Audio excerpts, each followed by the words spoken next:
Well, let's go straight to that wages decision by the Fair Work Commission today, that the minimum wage will rise 5.2% in the next financial year, echoing the submission of the federal government that said it wanted it to be around the inflation rate. There are two problems here, as I can see it, with the Reserve Bank Governor last night talking about a 7% annual inflation rate. Real wages still would be negative. Now, this is not the end of the push for higher wages. That means the second problem, for employers to not go backwards, they have to push up their prices, or otherwise they risk going broke in the future. So that spells inflation. Willox is the Chief Executive of the Australian Industry Group, which represents more than 60,000 employers that have more than 1 million employees. He joins me now. Many thanks for your time as always. Your submission was for a significantly lower wage rise. What does this increase in the rate of wages for the lowest paid in Australia, what does it mean for the employers of this country? Well, Ross, what it means for a starter is that those on the lowest pay, the minimum wage, about 1.7% of the workforce will get a 5.2% rise. About 2.6 million other workers who are at the low point of their awards will get a 4.6% rise. That sets the floor for future negotiations in workplaces around wage increases for enterprise bargaining agreements that go over 3 years and the like. What we are really concerned about is that we don't know where inflation is going. You just mentioned the comments of Philip Lowe last night, the Reserve Bank Governor, that they will do everything it takes to get inflation back to 2 to 3%. That means, I think, pretty heavy hand when it comes to interest rate rises over the coming period. Expectation is that the US will move by up to 3/4 of a point tomorrow with their rates. That tells us that, what this decision will do, unfortunately, is put a lot of fuel on the inflation fire in Australia.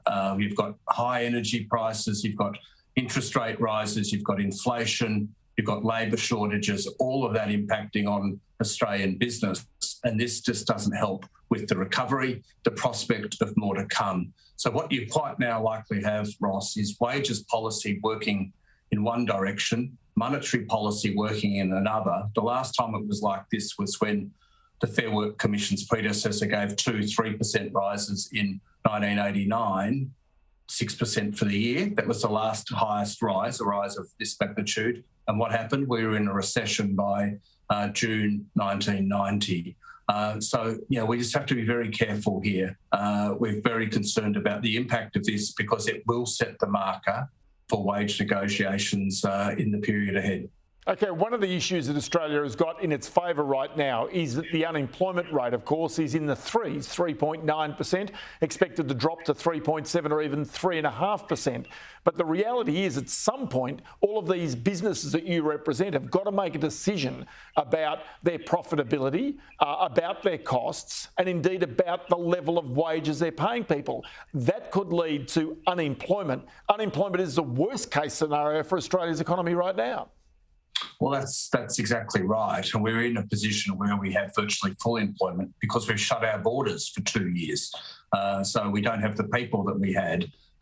Now, once we open our borders again, we'll get more people in. So that's a positive thing. But in the meantime, employers are going to have to make big choices around how many people they employ, how much they're able to pay them, make decisions around what products they produce, and then decisions too around what costs they pass on and how they pass those on.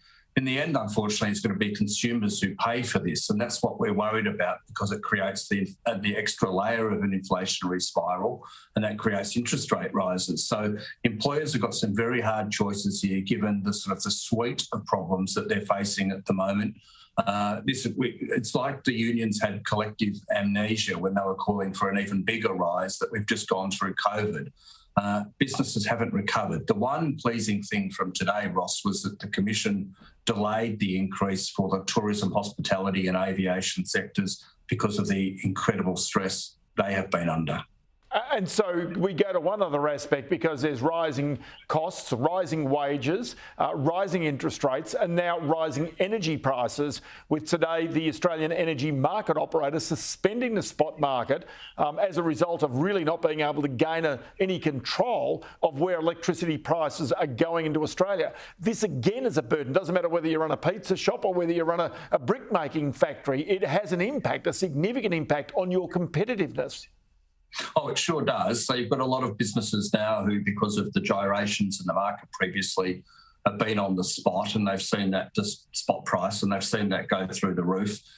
We're hearing of businesses in manufacturing who are being offered 4, 5, 6-fold increases in electricity costs and power costs in terms of their contracts. You've got a lot of businesses who over the next year or two, and we expect this to continue for the next year or two, who will be coming off contracts, and they're looking ahead to what they face. So we've had a market failure here, quite frankly. We warned 2 weeks ago that what was happening in the gas market would have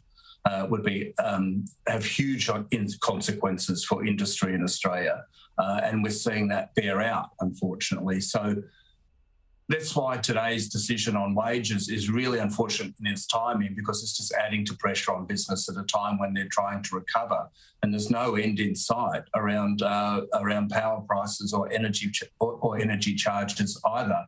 We've got ourselves in a real muddle here, and there's no easy way out. Innes Willox is the Chief Executive of the Australian Industry Group. Always good to chat to you, Innes, and many thanks for your time today.